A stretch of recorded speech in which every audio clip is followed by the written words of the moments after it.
né? Que a gente possa ter a nossa mente blindada. O Senhor nos chama para renovar nossa mente, por isso que a nossa comunidade é renovadamente.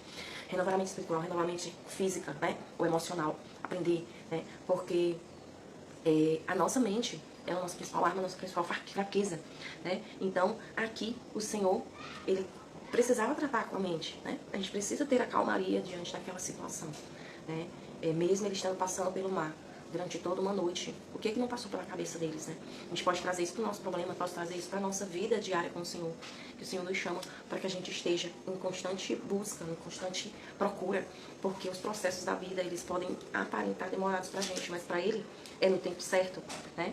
Há um tempo certo, que assim como a mãe, ao saber da gravidez e após a gestação, o momento de vinda do filho, né, ser algo duro, doloroso, algo extremamente desafiador, né, e sofrido, mas ao criança nascer, existe toda uma alegria. Assim, dessa mesma forma, existe o passar do nosso processo. E, bem, tudo bom?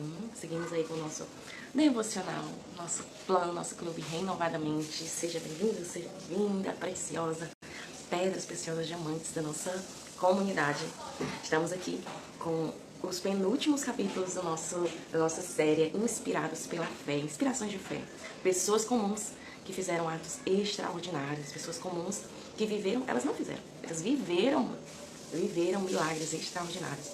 E eu não poderia encerrar esses nossos encontros sem falar de Êxodo, né?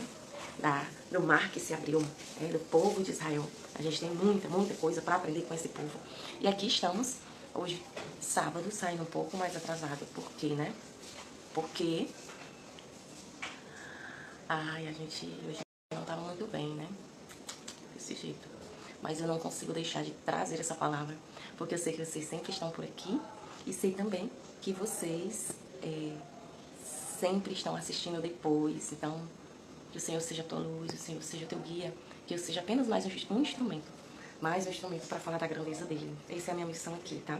Falar do reino, falar das grandezas que ele já fez na minha vida e ele pode fazer na sua também, se você permitir, tá? Que é o mesmo Deus, um Deus maravilhoso que cuida da gente em todas as nossas necessidades. Então, pega a tua Bíblia, não se deixa influenciar pelo que te dizem, pega o teu caderno, a tua caneta, mas toma tu mesmo as tuas próprias conclusões, tá? E a fé é isso, a fé é não se deixar levar pelo medo, onde há medo não há fé, né? Porque o verdadeiro amor lança fora todo medo. Quem é o verdadeiro amor? Senhor. Senhor Jesus é o nosso verdadeiro amor. Seja bem-vinda, Edna, seja bem-vindo, Robson, sejam todos bem-vindos, tá? E aqui a gente vai começar a ler aqui em Êxodo 13, que o Senhor, Êxodo 14, né? Em que a gente vê a história de Israel, em que o Senhor tinha promessa para a vida deles, para trazer a liberdade, trazer a terra prometida. Essa história ela é muito rica para a gente trazer para a nossa vida, porque ela fala da nossa vida hoje com o Senhor, né? Por vezes o Senhor tem nos prometido uma terra prometida, assim, tem nos prometido algo, uma vida eterna.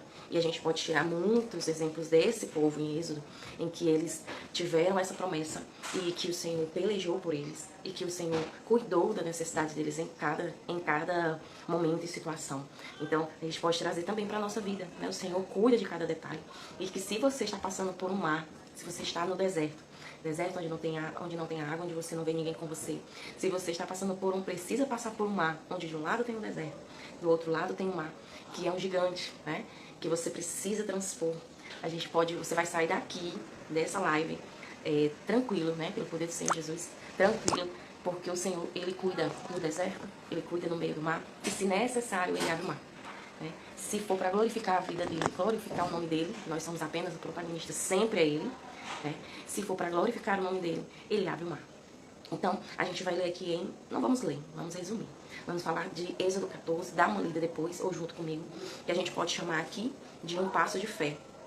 Aqui de a travessia. Né? A gente vai falar aqui de 5 pontos e um de bônus, em que se você estiver passando, já passou, vai passar por uma situação em que você precisa ultrapassar o mar, a gente tem aqui 5 pontos em que você pode se inspirar, tá bom? O primeiro ponto é clamar. Né? A gente precisa clamar, precisa adorar ao Senhor, precisa depender dele. E o Senhor, ele tinha prometido ao povo de Israel que tiraria eles da escravidão, para que você entenda o contexto. José, ele foi ao Egito, foi designado governador após uma grande prova, e assim ele conseguiu trazer o seu povo para o Egito, mas eles estavam se tornando tão grande que chegou um tempo em que José já tinha falecido, já eram novas gerações, e que Faraó, ele não queria mais que se sobrevivesse pessoas da parte de Israel, porque já estava crescendo demais, estava ultrapassando a quantidade de pessoas no Egito. Devido a isso, o Senhor chamou Moisés, que se fez príncipe, né? se fez herdeiro, se fez parte do povo do Egito, sendo de Israel. Também foi uma história que eu já vim contar aqui nesse nosso testemunho de fé, lá em Miriam, dá uma olhada depois. E o Senhor utilizou a vida dele para que pudesse ajudar o povo a chegar na Terra Prometida. Só que Faraó, ele endureceu o coração, e por vezes Moisés ia até Faraó, pedia, isso tudo acontece em Êxodo desde 1, pedia para que ele libertasse, deixasse o seu povo ir, e Faraó, ele se endurecia, e o Senhor vinha trazendo a cada praga, né? Que vem as pragas, se não me engano, não lembro agora se são 10 pragas, são várias pragas de gafanhoto, o rio se tornar em sangue, porque Faraó estava endurecendo o coração de liberar o povo. Devido a isso, teve um último momento em que Faraó deixou que o povo escravo fosse. E nesse momento o Senhor começou a cuidar do povo de Israel. O Senhor já começava a cuidar. Você se lembra o que tem no deserto, né? O que tem no deserto? Me conta aqui, né? No deserto tem areia, tem vento, tem muito sol, né? De dia ele é muito sol, muito calor, pessoas morrem de desidratação. E durante a noite a pessoa sente muito frio, né? É o contrário. Mas o Senhor, ele teve um cuidado especial com o povo de Israel, porque ele fez jus à sua promessa, fez jus porque ele é fiel, independente de quantos sejamos, ele se faz fiel a ele, fiel à grandeza dele. E o Senhor, ele mandava uma coluna de fogo durante o dia, durante a noite, para esfriar e iluminar. E durante o dia ele mandava uma nuvem. Ou seja, essa nuvem ela servia para que esse povo não se sentisse destruído pelo sol, né? Porque o sol ele realmente traz isso, a gente se torna cansado. Devido a isso, teve um último momento em que Faraó começou a perseguir o povo de Israel e disse que não ia deixar mais eles irem. Então o povo de Israel ficou encurralado entre o deserto e o mar. Nesse momento, o povo se desesperou, porque o povo ficou... começou a murmurar, né? Moisés, o que fizemos e tudo. Então aqui a gente vê eles clamando. Deus de Moisés, nos ajuda, né? E a gente vê logo depois eles murmurando, né? Que é o ponto 2, o ponto 1, clamar. O ponto 2 é cuidado com a murmuração, porque a murmuração, ela se torna uma prova forte, firme, de que existe falta de fé. Né? Eu não vou reclamar de algo que eu acredito que o Senhor vai fazer. Depois do Senhor já cuidando da vida deles, eles começaram a murmurar. Por acaso o Senhor nos trouxe ao deserto para ser destruído, né? Então, mesmo se chamando na nuvem, mesmo se chamando na coluna, né, que a gente pode trazer isso para a nossa vida, que a nuvem, a coluna de fogo pode ser simbolizar como o Senhor Jesus e o Espírito Santo na nossa vida, cuidando da gente até o fim dos séculos. Mesmo assim, eles murmuravam, né? Então existe um perigo enorme na murmuração, porque reclamar é estar insatisfeito, reclamar é mostrar que você não tem fé. Falta de fé é descrer no Deus que a gente serve, descrer na grandeza dele, descrer que ele nos ama tanto incondicionalmente e vai nos ajudar a passar por aquilo. Então, esse é o ponto 2. E o ponto 3 é a gente agir no que o Senhor nos mandou. Não é porque é uma terra prometida que a gente não vai ter atitudes. Né? A gente viu ainda nos nossos dois últimos encontros que o Senhor diz, fala, se você for ver lá, que tem até o tema tem umas uvas, a fé você vê com a fé ou vê a destruição, algo assim. Então, se a gente visualizar apenas o problema, a gente não consegue ver a grandeza dele. É uma das coisas que eu mais tenho trazido aqui nessa mensagem que a gente está tendo agora, nesses últimos momentos. Então, o Senhor, ele nos chama a agir. O Senhor diz para Moisés aqui em 14:15, Êxodo 14:15. Então disse o Senhor, né, aqui na hora da murmuração, deixe-nos sirvamos os egípcios, para que melhor nos for servir o Egito do que morremos no deserto. Aí Moisés ainda fala, 14:13, não tem mais, estáis quietos e veja do Senhor, que hoje vos fará, porque os egípcios de hoje, que viste, nunca mais se tornareis a ver. Moisés conseguia vislumbrar o que ainda não tinha acontecido. O Senhor pelejará por vós, e vós vos calareis. O Senhor peleja por nós. O Senhor peleja por nós. Se eu fosse me dar aqui uma palavra, a nossa palavra hoje de meditação seria: o Senhor peleja por nós, tá? E aqui, só que não é porque ele peleja que a gente não vai fazer a nossa parte. O que é a nossa parte? Agir. Em todas as situações que o Senhor fez milagres, a gente precisou agir. Para fazer o milagre da multiplicação de peixes, precisavam ter peixes. Para fazer o milagre da multiplicação de vinho, precisava ter vinho. Tragam os vinhos. Para fazer qualquer milagre, tinha que ter uma atitude, né? Porque a gente faz o extraordinário. Nós fazemos o ordinário, que é o comum, o possível, e ele faz o invisível, o impossível, que é o extra, né? Então, o que ele diz? 14:15. Então disse o Senhor a Moisés: por que clamas a mim? Diz ao povo de Israel que marche, né?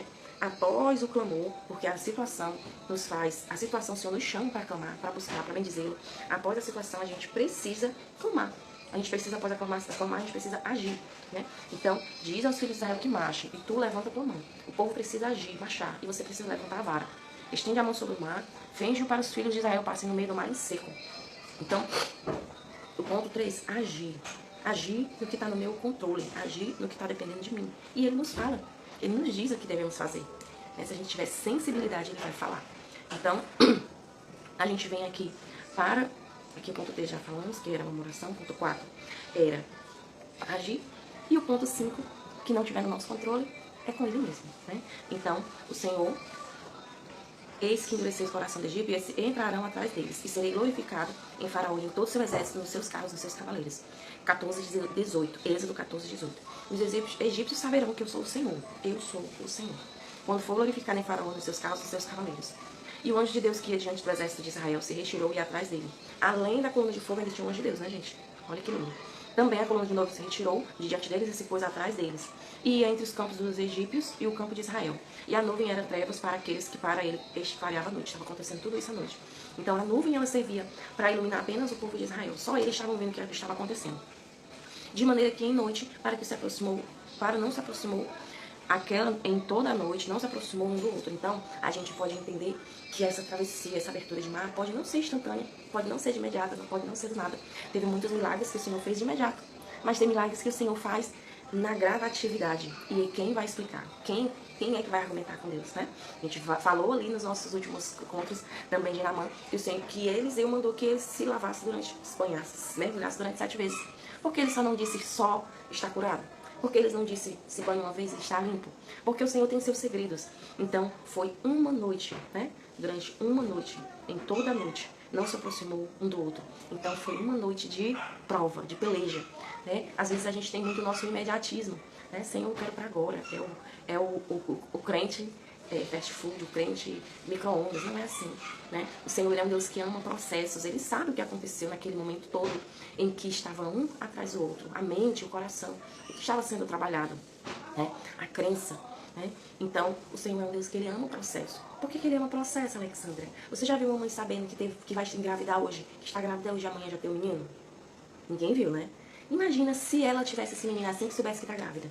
Como é que ela ia fazer um enxoval? Como é que ela ia se preparar psicologicamente? Como é que ela ia ter todo um aparato que a criança precisaria ter, né?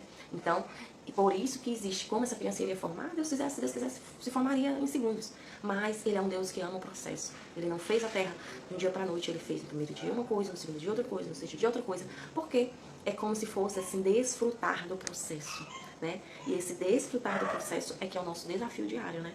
A gente desfrutar de algo que não está tão confortável, você não vai se conformar, mas você viver o processo um dia de cada vez, como nós falamos ontem de Jó. Jó não aconteceu todo o processo dele de um dia para a noite. Eu imagino que tenha sido meses, né? No mínimo meses, de muita prova, né? Então, mais o Senhor nos chama para que a gente, enquanto estiver passando por esse processo, a gente possa ser o que Ele pede que nós sejamos. Que a gente possa ser aquela pessoa que está em obediência, está em adoração, que está na sensibilidade de entender o que Ele quer para a nossa vida, enquanto esse processo não se encerra. Essa noite, o Senhor diz, o choro pode durar uma noite, essa noite pode ser várias noites, né? Esse processo, essa abertura de mar, até que o mar se abra, podem durar várias noites. Tá fazendo sentido para você? Porque o tempo do Senhor é atemporal. Então Moisés estendeu a mão sobre o mar, e o Senhor fez retirar o mar por um forte vento oriental. Toda aquela noite o mar tornou-se em seco e as águas foram partidas. Os filhos de Israel entraram pelo meio do mar em seco, e as águas foram como muros à sua direita e à sua esquerda. E os egípcios não seguiam. Eu estava então, porque o Senhor permitiu que os egípcios falecessem, né? Que maldade, eu pensei comigo. Mas eles decidiram seguir. Talvez o coração deles foi o que fez com que a destruição deles chegasse até eles. Isso pode acontecer conosco também. Nosso coração endurecido pode nos trazer destruição. Isso é muito perigoso, né? E entraram atrás deles. Eles não precisavam entrar atrás do povo, né? Eles não conseguiram ver o tamanho do milagre que o Senhor estava fazendo em abrir o mar pelo povo dele, né? Mas eles decidiram entrar até o meio do mar. E aconteceu que na vigília daquela manhã, isso aconteceu durante uma noite, que ao amanhecer, o Senhor, na coluna do fogo e na nuvem, viu o campo dos egípcios e alvoroçou o campo dos egípcios. E tirou-lhes as rodas dos carros, dificultosamente os governavam. começou a quebrar, né? O carro começou a se desmontar. Então disseram os egípcios: fujamos a face de Israel, porque o Senhor por eles peleja contra os egípcios. E disse o Senhor a Moisés: estende a tua mão sobre o mar, para que as águas tornem sobre os egípcios, sobre os carros e sobre os cavaleiros. Então Moisés estendeu sua mão sobre o mar, e o mar retornou à sua força ao amanhecer. E os egípcios, ao fugirem, foram ao encontro a ele. A gente pensa que isso tudo aconteceu em segundos, mas não foi. Foi durante toda uma noite, né? Que a gente possa ter a nossa mente blindada. O Senhor nos chama para renovar nossa mente. Por isso que a nossa comunidade é renovar a mente. Renovar a mente espiritual, renovar a mente física, né? Ou emocional. Aprender, né? Porque a nossa mente é a nossa principal arma, a nossa principal fraqueza, né? Então, aqui, o Senhor, Ele precisava tratar com a mente, né? A gente precisa ter a calmaria diante daquela situação, né? Mesmo eles estando passando pelo mar durante toda uma noite, o que não passou pela cabeça deles, né? A gente pode trazer isso para o nosso problema, pode trazer isso para a nossa vida diária com o Senhor, que o Senhor nos chama para que a gente esteja em constante busca, em constante procura, porque os processos da vida, eles podem aparentar demorados para a gente, mas para Ele é no tempo certo, né? Há um tempo certo, que assim como a mãe, ao saber da gravidez e após a gestação, o momento de vinda do filho, né, ser algo duro, doloroso, algo extremamente desafiador, né, e sofrido, mas ao a criança nascer, existe toda uma alegria. Assim, dessa mesma forma, existe o passar do nosso processo. E que é o passar, o abrir do nosso mar, né, para passar em terra seca, passar aos pés enxutos, né, após essa travessia. E a gente entender que quem tem poder para abrir mar não é nós. A gente entender que a nossa função é apenas marchar, caminhar. A nossa função é caminhar. Caminhar o quê? Fazendo o que, Alexa? Caminhar em busca dele, caminhar, fazendo o nosso físico, o nosso possível e o impossível. É Ele quem faz. E o ponto 5, vem o momento, né, de adorar ao Senhor. E viu Israel grande mão do Senhor marchar o egípcio e temeu o povo do Senhor. E creu o Senhor em Moisés, seu servo. Agora, depois de ter feito tanta coisa, agora eles acreditavam na grandeza da liderança de Moisés, né, feita pelo Senhor. E em 15 aqui, a gente viu. Então cantou Moisés os filhos de Israel este cântico ao Senhor. Falaram, eles façam a parte do 15 todo louvando ao Senhor, né. Cantarei ao Senhor, porque gloriosamente triunfou, lançou no mar o cavalo e o seu cavaleiro. O Senhor é a minha força, o meu cântico. Ele me foi por salvação. Este é o meu Deus, portanto lhe farei uma habitação. Ele é o Deus de meu pai, por isso o exaltarei. O Senhor é homem de guerra, o Senhor é o seu nome. Lançou no mar os carros e os cavalos de Faraó, e os exércitos, seus escolhidos príncipes, afogaram no mar vermelho. Abismos os cobriram, desceram às profundezas como pedra. A tua destra, ó Senhor, se tem glorificado em poder. A tua destra, ó Senhor, tem despedaçado o inimigo. Né? Aqui a gente pode trazer para a nossa vida. Israel esperou para louvar a Deus após a vitória, mas o Senhor nos chama para louvar e engrandecer a Ele mesmo na prova, mesmo na dor, mesmo no momento de tribulação, porque o louvor, ele tem um poder. Ele tem o poder de desfazer as armas do inimigo na nossa mente. Ele tem o poder de impedir, de blindar a nossa mente contra qualquer pensamento que venha até nós. Volto a dizer, Davi tocava lira, tocava harpa, tocava um instrumento para que o espírito imundo saísse da vida de Saul. Da mesma forma, o Senhor nos chama para que a gente possa louvar na dor. Né? Isso é algo muito desafiador. Né? Louvar na dor, louvar a Ele, porque Ele continua sendo grande. Antes, durante e depois da nossa vitória. Né? E isso é um ralo, apesar do que estejamos vivendo. Por quê? Porque o Senhor, tudo coopera para o nosso bem. Né? O Senhor, Ele sempre vai querer o nosso melhor. E como a palavra fala, né? Mesmo que o pai, a mãe nos abandone, Ele nunca nos abandonará. Apesar do nosso mar, apesar do que estejamos vivendo. Mesmo que esse mar ainda não tenha se aberto, mesmo que esse processo ainda esteja em uma noite de vivência, né? Essa nossa noite pode ser durante tempos e anos e meses, né? Mas se a gente estiver no prumo, na rocha, como aqui Ele fala, o Senhor diz, né, na palavra que Ele é a rocha. Se estivermos ali enraizado na vontade e no desejo dEle, com certeza a gente vai ter sensibilidade para entender o momento certo, ter paciência para o momento certo dEle agir.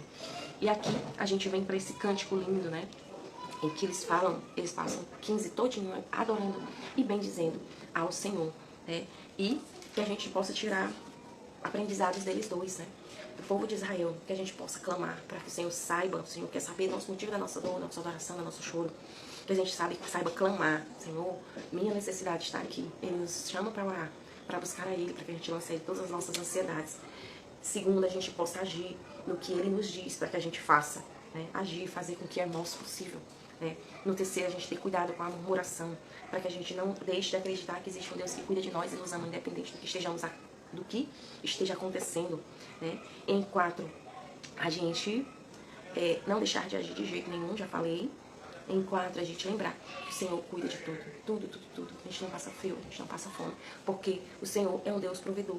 O Senhor é um Deus que cuida da nossa mente, do nosso emocional. Se a gente buscar, a gente estiver na dependência, né? Em 5, deixar com Ele. A gente tem que deixar com Ele, que depende só dele, né? Se depende só dele, a gente faz somente a nossa parte. E em 6, não deixar de adorar. Não deixar de adorar. Há poder no louvor, na adoração, no bem dizer o nome dele. Não deixar de adorar. Não deixar de adorar apenas quando a vitória vem. Mas adorar enquanto o processo acontece. Até que esse processo aconteça, né? Ana foi uma pessoa que adorou e exaltou o Senhor antes da promessa dela chegar, né? Ela adorou a grandeza do Senhor antes da promessa dela chegar. Então, o Senhor ele nos chama para que a gente louve e adore a Ele, para que a gente possa renovar a nossa mente. Só renova a nossa mente com leitura da palavra, com busca do Espírito Santo e com a meditação. Meditação nela, oração. Porque senão o nosso olhar físico vai ver o mar sempre. Não vai conseguir ver o mar se abrindo. O nosso olhar físico vai se desesperar e vai querer murmurar, reclamar, né? Se a gente reclama, que a gente não crê na grandeza dele. A gente só tem como crer na grandeza dele se a gente mexer na palavra. A palavra tem muitos exemplos da grandeza dele. Quando a gente se lembra do tamanho do nosso Deus, a gente esquece do tamanho do nosso problema. O tamanho do Deus que criou a gente, que criou todas as espécies, que criou a terra, que criou o próprio mar, que criou o meu próprio inimigo, né? Então, a gente tem esse Deus que peleja por nós. O Senhor pelejará por vós, né? O Senhor é o Deus eu sou, tá bom? Espero que essa palavra tenha sido um refrigério para a tua vida, para o teu sábado hoje. Que ele seja a tua luz, ele seja a tua salvação. Ele seja teu guia, ele seja teu Deus em tudo, em todas as situações da sua vida. E nesse mar, para que ele te ajude na peleja, até que esse mar se abra, até que esse milagre aconteça, tá bom? Eu honro a tua presença aqui comigo. Honro a tua presença aqui comigo. E eu quero fazer uma oração para a gente encerrar.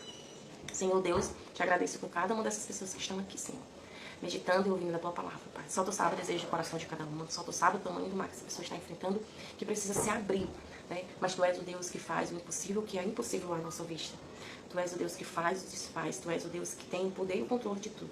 Te suplicamos que possamos estar mais enraizados na tua rocha, que possamos clarear a nossa mente para perceber o espiritual, para perceber a tua grandeza, para perceber que o nosso problema ele é tão pequeno na frente da tua grandeza, do teu amor, do teu cuidado da nossa vida. Que nós possamos aprender o bom e nos atentar ao ruim também. Aprender o bom a depender, a clamar, a orar, a buscar e também a obedecer e fazer a nossa parte, a lançar a ti todas as nossas ansiedades. Te suplicamos, Senhor, te suplico cada vida que está assistindo isso ao vivo, após, que tu possas ser o ajudador dessa causa, da causa dessa pessoa. Que tu possa abrir e tirar as escamas da olhar dela, para que ela possa ver o teu olhar espiritual. De que esse processo, ele possa ser um processo com louvor e adoração a ti, porque nós sabemos, Senhor, que cada processo tem o seu momento de início, de fim, e que tu estás em todo ele. Nós te suplicamos que tu possa ser o ajudador, que essa pessoa possa permitir que tu possa ser o ajudador, tu possa ser o direcionador, tu possa ser o Deus dela em todas as situações. Não importa o tamanho do mar, mas o que importa é o tamanho do Deus, que ajuda esse mar a se abrir, que ajuda, não importa o tamanho do inimigo, o tamanho do problema, o tamanho da situação, mas o que importa é que tu és o Deus que está em tudo. Que tu possas abrir os olhos da fé dessa pessoa, que ela possa perceber a tua grandeza, o teu amor e o teu cuidado na vida dela, em todos os sentidos. Porque tudo, Senhor, a gente sabe, tudo coopera para o nosso bem. E que possamos ter a mente clara, a mente tranquila, a mente aberta a te ouvir, te bendizer e te adorar. E que a gente possa perceber que não há nada a temer, nada a temer. Mas que tu és o Deus que segura na nossa mão e que nos guarda e nos cuida em todas as nossas situações. Amém, amém, amém. Que o Senhor seja o teu guia, o teu ajudador. Que o Senhor seja o teu Deus em todas as tuas situações, tá bem? Obrigada pela tua companhia até aqui. Nos vemos no próximo encontro. Amanhã, pretendo 7h07. E até a próxima. Não esquece de compartilhar, viu? Se foi útil pra ti, não deixe de ser bênção pra vida de alguém que precisa ouvir essa palavra também, tá bom? Até a próxima.